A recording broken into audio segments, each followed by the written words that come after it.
محترم حضرات، السلام علیکم ورحمۃ اللہ تعالی وبرکاتہ۔ الصلاۃ والسلام علیک یا رسول اللہ وعلی آلک واصحابک سیدی یا رسول اللہ صلی اللہ تعالی علیہ وسلم۔ معزز سامعین و ناظرین، سوال آیا ہے کہ حضرت لال رنگ کی جو ڈی پی چل رہی ہے جس میں ہمارے نبی صلی اللہ تعالی علیہ وسلم کا نام لکھا ہوا ہے، کیا اس ڈی پی کو لگانا منع ہے؟ اور ہرے رنگ والی جو ڈی پی نئی آئی ہے کیا اس کو لگانا بہتر ہے؟ بڑے تعجب کی بات ہے، مسلمانوں تمہیں کیا ہو گیا ہے؟ کیا یہ کوئی فرض ہے یا واجب ہے یا سنت مؤکدہ ہے؟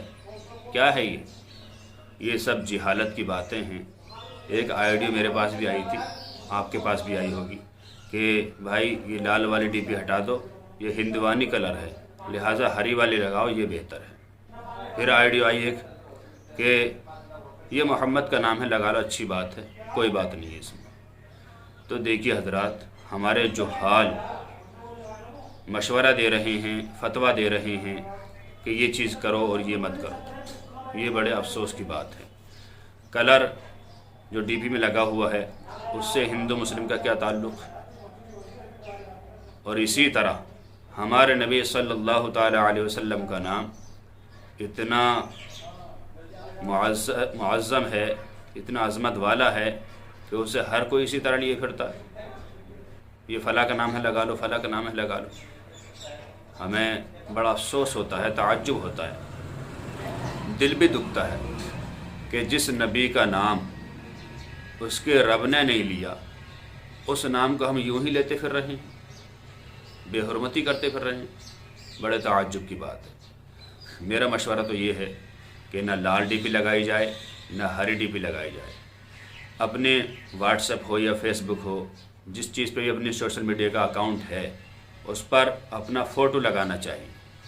کیوں؟ کیونکہ اس سے آسانی سے پہچان ہو جاتی ہے، فلاں کا واٹس ایپ ہے، فلاں کا فیس بک ہے۔ اور یہ جو بات چلی تھی کہ ہری والی لگاؤ اور لال والے لگاؤ، یہ بالکل نری جہالت کی بات ہے۔ اس میں کوئی اختلاف کی بات نہیں کہ لال ناجائز ہے اور ہری جائز ہے، یہ بالکل بیکار کی بات ہے۔ تو ہمیں چاہیے کہ ہمارے نبی صلی اللہ تعالی علیہ وسلم کے نام کا ادب و احترام کریں، ان کا نام زیادہ نہ لیا کریں، اور ان کے القاب بے شمار ہیں، ان القاب کو لیا کرو۔ ہمارے نبی یا حبیب خدا، حبیب کبریا، مصطفیٰ، بہت سارے ان کے نام ہیں۔ تو اس طریقے سے انہیں پکارا کریں اور نام لینے سے زیادہ تر بچا کریں۔